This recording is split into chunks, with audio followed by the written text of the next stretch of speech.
that's green in summer, full of flowers and shady trees.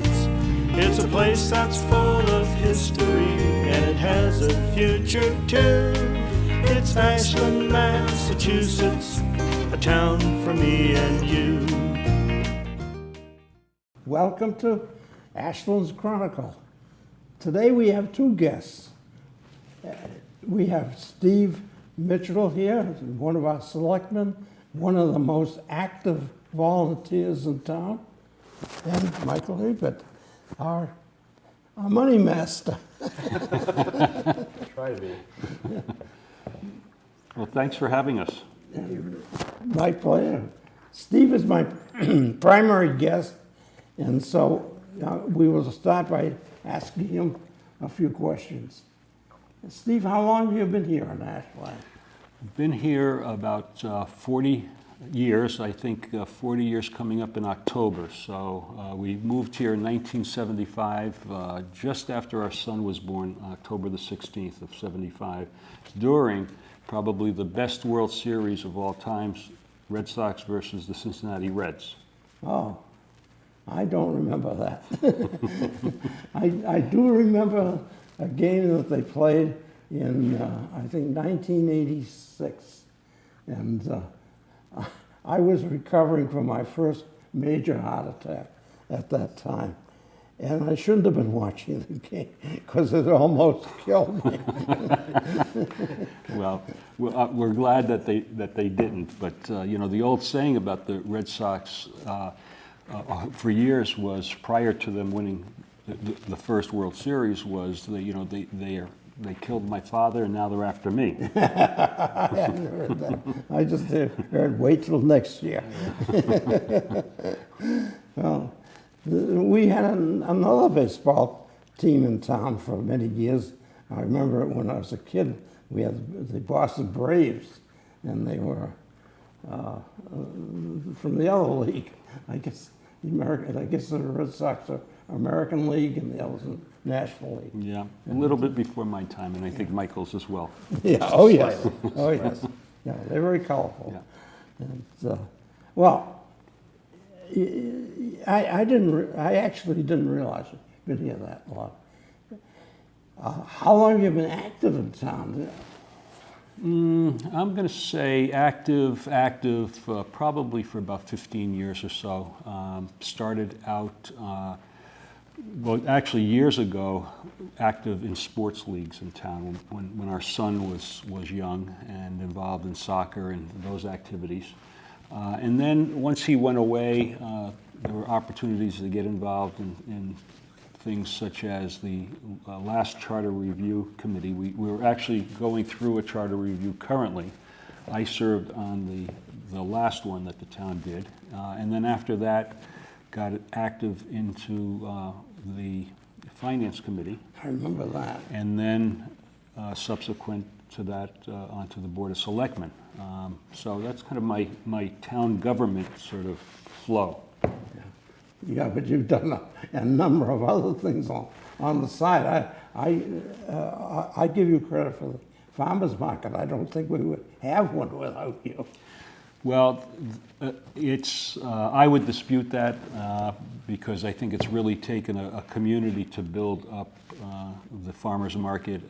You know, besides the core group of people that created it, it's taken the community of Ashland to embrace it and really make it what it is today. And it's really become a real regional event. And we get people from all over Metro West that come to the farmers market. But, you know, I appreciate the words, and I think we've created something that's really both a benefit and, you know, certainly something that Ashland can be proud of. So that's kind of my grassroots activities. And recently, and Michael has been active with this organization as well, we've created a second nonprofit organization called Arts Ashland Alliance, and it's devoted to supporting and providing programming of arts of all sorts for the community, and to work on developing our cultural economy and revitalizing downtown. So it's kind of trying to do a number of things. Michael's on our board of directors, and so he's been a terrific asset. We just completed our second annual Dragonfly Festival this past Saturday, and very much a success. It was, I would guesstimate, maybe 500 to 600 people attended. It was just another great community event. I'm so glad. Unfortunately, I didn't get there, but I would have liked to have. You're also on a new committee. I believe it's a committee to determine whether I need an override or not here in town. That's correct. Its official name is the Override Study Committee. So I want to stress the word study because that's very much what it is. And Michael's also very much engaged in that. And so the Override Study Committee was established by the Board of Selectmen. It's made up of 2 selectmen, 2 school committee members, town manager, assistant town manager, superintendent of schools, and the assistant superintendent of schools with ex officio assistance from the finance committee. And it really came out of our budget deliberations from last year. Over the last several years, we've been engaging in what we call a tri-board system, where the Board of Selectmen, the school committee, and the finance committee meet as 3 entities to review and discuss the budget and hopefully come away with consensus and balance at the end of the process. And I'll let Michael talk a little bit about that because he's been engaged in it as well. Yeah, in terms of process, I think, what we're trying to do now is after the Override Study Committee was formed, we realized that there were a number of tasks that the study committee needed to complete. And to do that, we decided to break up into subgroups. And so that subgroup work is going on right now. And that's primarily basically outreach and education, a data analysis group, which is looking, at where exactly we fit in terms of our financial picture relative to some other communities in Massachusetts. Not that we want to compare ourselves to other communities, but we do want to see if we're out of alignment, I guess you could say, with and some things are out of whack. So there's that group. Then we also have the long-term financial strategy group, which is really designed to start looking, 5 years, 10 years down the road and seeing what are we going to need from, financially or resources perspective in order to maintain the services that we have. And then what kind of, if we do want to add services, because we have cut back quite a bit over the last 10 years, what would that be?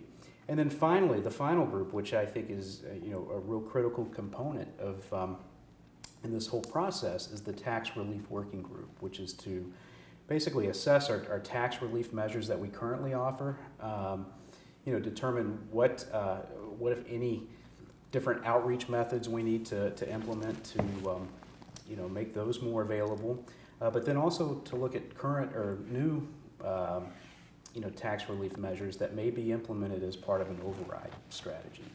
So those subgroups, I should say, are going to work over the summer and here in early fall, and then over the course of September, October, November, we'll convene the full override study committee and start making decisions on a recommendation that would then go to the tri-board, and then hopefully the tri-board could again reach some consensus on what has been recommended to them, and then that would go to the Board of Selectmen to vote to put on the ballot or not, because the Board of Selectmen are ultimately the authority that decides whether or not to put an override on the ballot. So it sounds complicated, but I can promise you it's well thought out, it's designed, it's basically engineered to get consensus at every step of the way that you need to gain consensus, culminating in potentially a vote in March or April. You mentioned tax relief. That's something I'm particularly interested in, and my senior citizen audience also very much interested in it. Are you considering additional tax relief for senior citizens? Most definitely, and Steve can attest to this. The one message, a very consistent message we heard throughout the formation of the Override Study Committee, when we were just talking about it, was that anything that we proposed would need to be holistic and need to be for the benefit of the entire community. And part of that is, no matter where we look at from a comparison standpoint, the fact remains is that property taxes can be a financial burden on senior citizens and also just some of the middle class families out there. And so yes, we are looking at a number of new ways we could possibly implement more tax relief measures moving forward. So we've had as part of this process, Martin, we've had three, as of this date, public forums. And our goal is to get some dialogue, some feedback from residents. We've had one at the library, one at the community center, and we did one specifically for the seniors during the day up at the community center as well. So what we focused on there was very much the tax relief working group and what we were looking at. And we haven't made any decisions here. We're just gathering, discussing, getting feedback. But there are opportunities. One of the interesting things that came up at the forum for the seniors was the fact that they weren't aware of a lot of the programs that existed. And they're listed on our website, but our website is not at this point user-friendly. It's in the process of getting revamped. But it's apparently a challenge for folks to find out what programs are available and find out what they may or may not qualify for. So as a byproduct, regardless of whether we put an override on the warrant or not, we are going to condense, collate, and make available a very easy booklet or process for folks to find out this information. And but there's a number of existing programs. There's a number that can be enhanced. There's a few that may be added. So again, it's part of the evaluation, and I think we've tried to be, our intent is to be sensitive to not just seniors, but folks out there that are challenged with rising prices. Yeah. Absolutely. Sounds good. I'm glad to hear that. Really glad to hear that. You mentioned something else. I can't remember how you phrased it, but the question came to my mind at the same time. Is there any way that we can raise some money other than taxes? Has anybody come up with anything? Well, there are a few ways, and I was just looking at it from the 100,000 foot level. Massachusetts is somewhat unique than other states in the country in that in other states, a lot of communities have their own local authority to implement certain taxes and fees. A lot of what we have here in Massachusetts is a lot of dependence upon the state, not only for state aid, which can be a complicating factor, but also to give us the ability to raise our own revenues other than taxes. Recently, one of the things that was made available to communities is what's known as the local option meals tax. And so that was a way for communities to basically add a surcharge on the price of fixed meals that then the community would retain. We actually took advantage of that, and the town meeting passed that in 2013. So we are collecting that revenue. And one of the things that we're trying to do is anytime we do find a new revenue source, we're trying to articulate where that money is going, so people can definitely see a cost benefit and perform a cost benefit analysis, if you will, as to what they're getting for that money. Sounds good to me. Sounds good. But we are limited in the ones that we can, and we've pretty much taken advantage of everything that we can do right now. So I think it's reasonable to say that town government is taking every opportunity to look at how to enhance revenues, whether it's through a meals tax or whether it's through developing more commercial development in town. We as a community, we're at like a 92 or 93% residential tax base versus 7 or 8% of commercial. So we're always looking to increase that commercial, because now your tax base is not borne always by residents. So, but the fact is, we're never going to be a Framingham or a Natick or a Westboro or some of those towns that have large commercial bases. So we're in the process of hiring an economic development officer, somebody that can market and brand the town in order to attract, the kinds of businesses really that we want in Ashland. We don't, I hope I don't offend anybody, but we don't need more pizza parlors. We don't need more convenience stores. And we don't need any more liquor stores. At least that's me. So I apologize if I've offended anybody, but that's my 2 cents. I don't mind offending people. But on the flip side of increasing revenues, we're also working on reducing expenditures wherever we can. And so to give you an example of where we've done both is town meeting last spring approved a couple of solar projects. One of the projects is on our former landfill, and we are deriving savings through our utility bills, our lower electric rates, and we're also receiving lease payments for the land, for the use of the land. So, those are the things that the town, and there's numerous of those activities going on. So I would encourage anybody that has an interest in learning more about the revenue expenditure equation to certainly reach out to town management to get those answers. But I think when you look at Ashland, how it sits today financially, I think you'd have to agree that we sit on a solid foundation. We have reserves, we've got a reserve policy, we have a debt policy, we've got a capital program, we have a solid start to contributing to our OPEB, other post-employment benefit program, that is a liability to the town that we've just started to fund. So it's fair to say that we've established, or there's a good foundation there. The challenge is that our expenses as a community don't keep up, or our revenues as a community don't keep up with our expenses necessarily because of Proposition 2.5. So hence we're having this conversation, this dialogue, this study of what are the programs and services that people want? Do they want additional services or programs? Give you an example. We haven't hired a firefighter in 25 years. And we've had issues where firefighters have responded to events, and it's undermanned. It's not a good situation. I agree.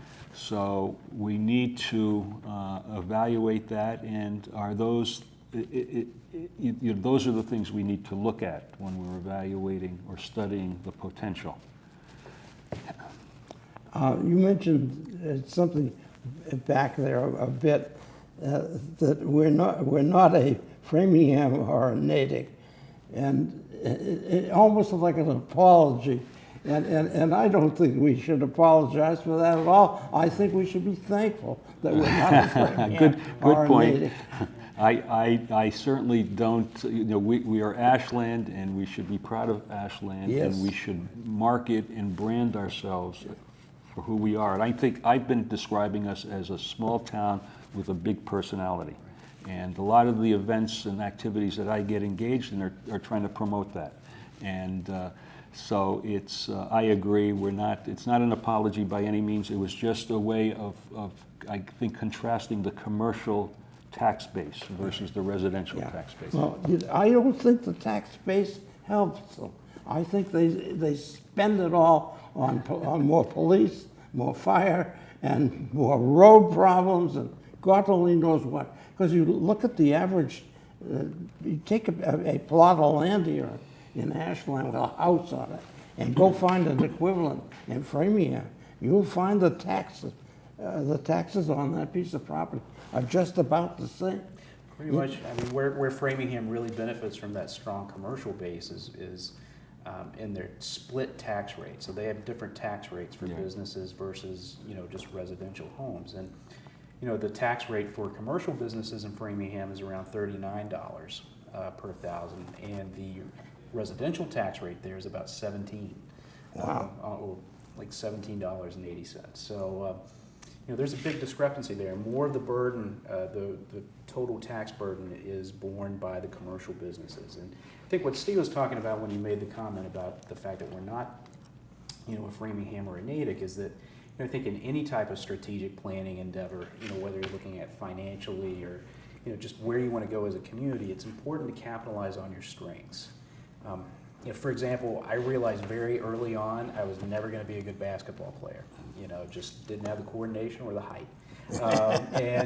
So I didn't spend a lot of my time trying to be, an NBA player. I had other talents and other innate qualities that I could develop and capitalize on to make myself the best person I could be, not to get cheesy there. But I think in anything, in any endeavor, you need to look at things that way. What are your strengths? What are your weaknesses? And you do whatever you can to capitalize on those strengths and develop those strengths, and at the same time you do whatever you can to mitigate those weaknesses or try to improve upon them as best you can. I like that. Makes sense. But we've got a lot of terrific assets in our community. You look at our community center and all the activities that go on there. Our public library is very much a community center in its own way. Yes. You look at some of the open space assets that we have in town. There's not that too many towns that have a state park, 2 state parks, because most of Hopkinton State Park is in Ashland. So we have 2 state parks. We've got 118 acres known as Warren Woods. We've got the Warren Center across the street. We've got a town forest.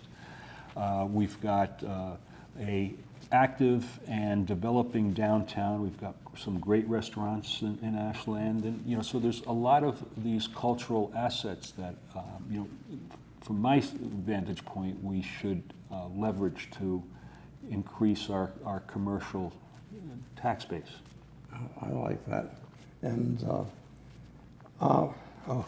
lost my train of thought. I fully agree with what both of you have said, and I just want to make sure we continue along that route. And I'm so afraid that somebody along the way is going to foul up somehow. Well, I think that I will tell you, everybody that I come in contact with, I think, is just working to try to make the community the best it can be. I think regardless of what goes on with the override and the override study and so on, we've got very, very good town services. We've got our public safety component has improved dramatically over the last couple of years. I think it's fair to say we need more firefighters. Oh, so yes. We need to fill that out, and hopefully we can get there soon. But I think that we've got a school system that's recognized as a top school system. I think we certainly wouldn't want to see that go backwards. So but at the end of the day, Martin, it comes down to what's it going to cost? What's it going to cost me, and what am I going to get for those additional dollars? Right. So we haven't answered that question yet.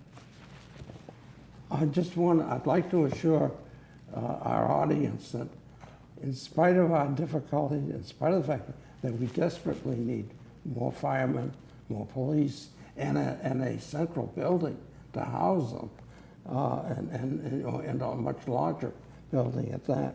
Some of the things that we have right now are at least working about as well as they could. Personal bit of that, my wife wound up calling 911 and having me hauled off to a hospital recently. And our firefighters were all out. and they had to get to Hopkinton to take me to the hospital. And they took me, and they were excellent. Yeah. They, it works, but it's dangerous. It's darn dangerous. It really depends on how many events are happening at the same time. And obviously, Ashland was, our force was consumed with other events. Hence, we've got a very strong mutual aid component with our abutting communities. But, you know, you have to think at some point, it's just something's going to happen where there's more events than there are personnel. Yeah, unfortunately. And we're reaching, I don't know how much time we have left. We're getting 2 minutes. No, we could talk a bit more. It was great having both of you here. Great. And I hope that we did some good for everyone. I wanted to ask you another question, Steve, and to tell you the truth, I've forgotten what it was. That's okay. Well, I just wanted to make note before we end this, and this has been a really nice conversation. I've enjoyed it. We have 2 additional public forums that are scheduled now, August the 27th, and that one is at the library, and then September the 10th is at the community center. So these are at 7 o'clock at night. We're also looking to possibly supplement with some additional public forums. I'd like to do another one at the community center during the day for folks that weren't able to come out last time. I thought that was very beneficial. Well, I'm glad that you're having forums, and I'm glad everybody can get to them. And I hope and pray that I can get to some too. And We hope so too. well, thank you very much for being here. Come again, both of you. Thank you. Thank you. And good luck in your retirement. That was the thing. I've been referring to it as a transition, not necessarily retirement, because it's been it's only been a few months, but I've been going nonstop, so it's been a lot of fun. So. I don't believe in See retirement. more Steve now. They're going to take away my key at town hall. You're a long way from it, but remember that. Don't ever retire. It kills people. I'll try to remember that, definitely. Well, thank you. We'll see you all, to my audience that is. We'll see you again soon.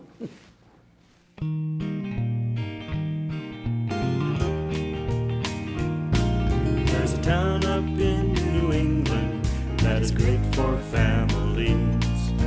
A place that's green in summer, full of flowers and shady trees. It's a place that's full of history, and it has a future too. It's Ashland, Massachusetts, a town for me and you.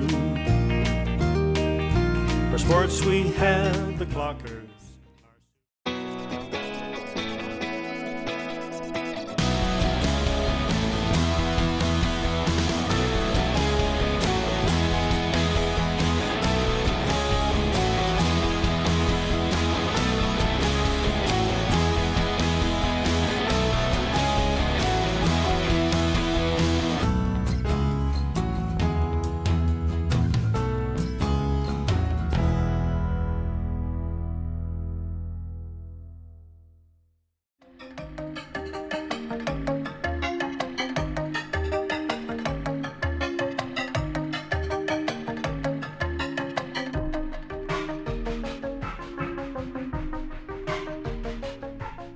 Hey, Coach Guys are here, and here's a fit tip for you. As healthy eating has become increasingly popular, more and more prepackaged meals and food products have hit supermarket shelves. However, these healthy meals aren't as often good for you as the manufacturers would like you to believe. So if you want to get the maximum nutrition for foods you eat, you need to be cooking your own healthy, natural meals.